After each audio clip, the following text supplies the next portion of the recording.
สบายดีเนาะกาเมื่อนี้สิมาห้องเพลงโครงการมูตันมูเนาะเวอร์ชันใหม่มาฟังแล้วบ้างเนาะ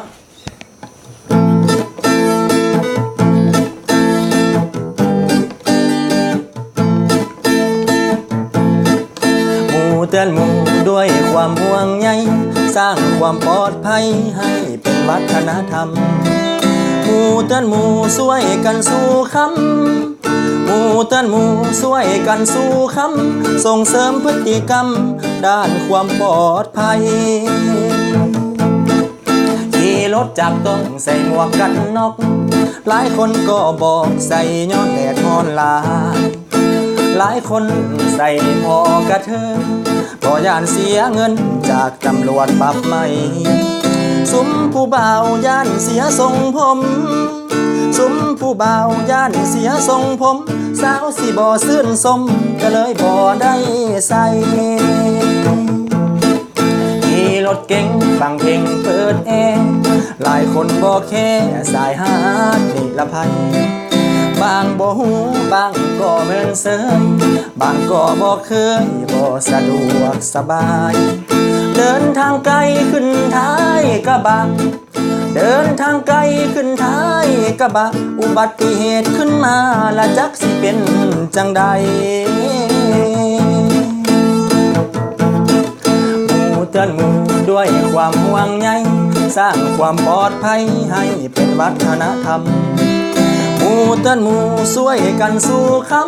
ำหมู่เตือนหมู่ช่วยกันสู้คำส่งเสริมพฤติกรรมด้านความปลอดภัยกรรมกรหลายบอนโครงการบ่มีมาตรฐานด้านความปลอดภัยซุ้มสร้างก่อตามตึกอาคารนุ่งทรงขาสั้นใส่เกือบแต่เห็นลายอยู่บนสูงสัน5 สัน 6อยู่บนสูงสัน5 สัน 6บ่มีสายกันตกอดเส้นอันตรายอีกหลายอย่างในสังคมเราบ่ทันเดินก้าวถึงความปลอดภัยหมู่เตือนหมู่บ่แห่เสปนเป็นบ่อนรวมพลคนมีน้ำใจเป็นโครงการสร้างสรรค์นำพาเป็นโครงการสร้างสรรค์นำพาให้สังคมหูค่าความปลอดภัยหลายๆหมู่เตือนหมู่ด้วยความห่วงใยสร้างความปลอดภัยให้เป็นวัฒนธรรมหมู่เตือนหมู่ช่วยกันสู้คำหมู่เตือนหมู่ช่วยกันสู้คำส่งเสริมพฤติกรรมด้านความปลอดภัย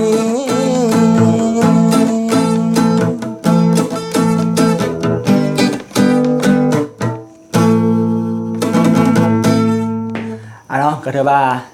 จบไปเนาะกับเพลงโครงการมูตันมูเวอร์ชันใหม่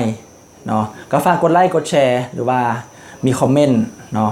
เกี่ยวกับเนื้อหาของเพลงเนาะก็สิได้ฟังเป็นผลงานเต็มเนาะมีมิวสิกพร้อมภายในคาดว่าเดือนหน้าเนาะก็ฝากติดตาม